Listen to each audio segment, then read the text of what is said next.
অন্নপূর্ণা যোজনায় বড় সুখবর। পূর্ব মেদিনীপুরে আরও প্রায় ৩ লক্ষ মানুষ অন্নপূর্ণা যোজনার সুবিধা পাবেন। নতুন অনুমোদনের পর উপভোক্তাদের মধ্যে খুশির পরিবেশ। প্রশাসনের তরফে দ্রুত নাম অন্তর্ভুক্তির কাজ শুরু হয়েছে।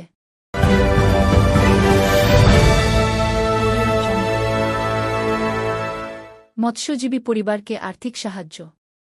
ট্রলার দুর্ঘটনায় মৃত মৎস্যজীবীদের পরিবারকে ৫ লক্ষ টাকা আর্থিক সহায়তা ও পরিবারের একজনকে চাকরির ঘোষণা করা হয়েছে। উপকূলের বহু পরিবার এই সিদ্ধান্তকে স্বাগত জানিয়েছে।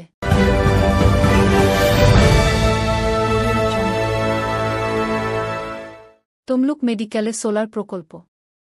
বিদ্যুৎ সাশ্রয় ও পরিবেশবান্ধব উদ্যোগ হিসেবে তমলুক মেডিকেল কলেজে সোলার প্যানেল বসানোর পরিকল্পনা নেওয়া হয়েছে। দ্রুত প্রকল্পের কাজ শুরু করার উদ্যোগ চলছে।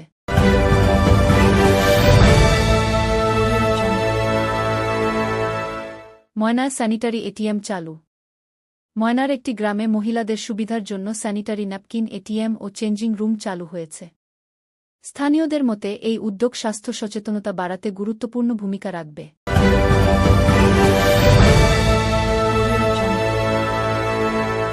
খাকুড়ডায় বৃক্ষরোপণ অভিযান।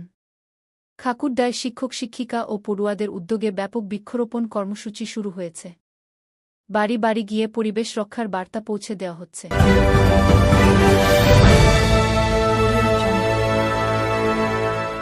দীঘায় পর্যটকদের ভিড়।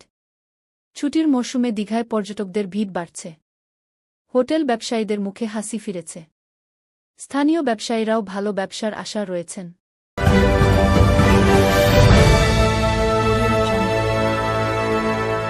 জেলা পরিষদে নতুন প্রশাসনিক উদ্যোগ।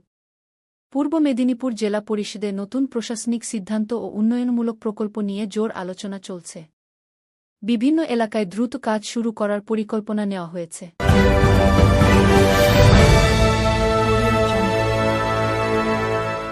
মৎস্য বন্দর উন্নয়নে নতুন পরিকল্পনা। পূর্ব মেদিনীপুরের মৎস্য বন্দরগুলির পরিকাঠামো উন্নয়নের উদ্যোগ নেওয়া হয়েছে। জেলেদের সুবিধা বাড়াতে একাধিক নতুন প্রকল্প নিয়ে আলোচনা চলছে। রাস্তা সংস্কারের দাবি জোরালো। জেলার একাধিক গ্রামীণ রাস্তার বেহাল অবস্থার কারণে স্থানীয়দের মধ্যে ক্ষোভ বাড়ছে। দ্রুত সংস্কারের দাবিতে প্রশাসনের কাছে আবেদন জানানো হয়েছে।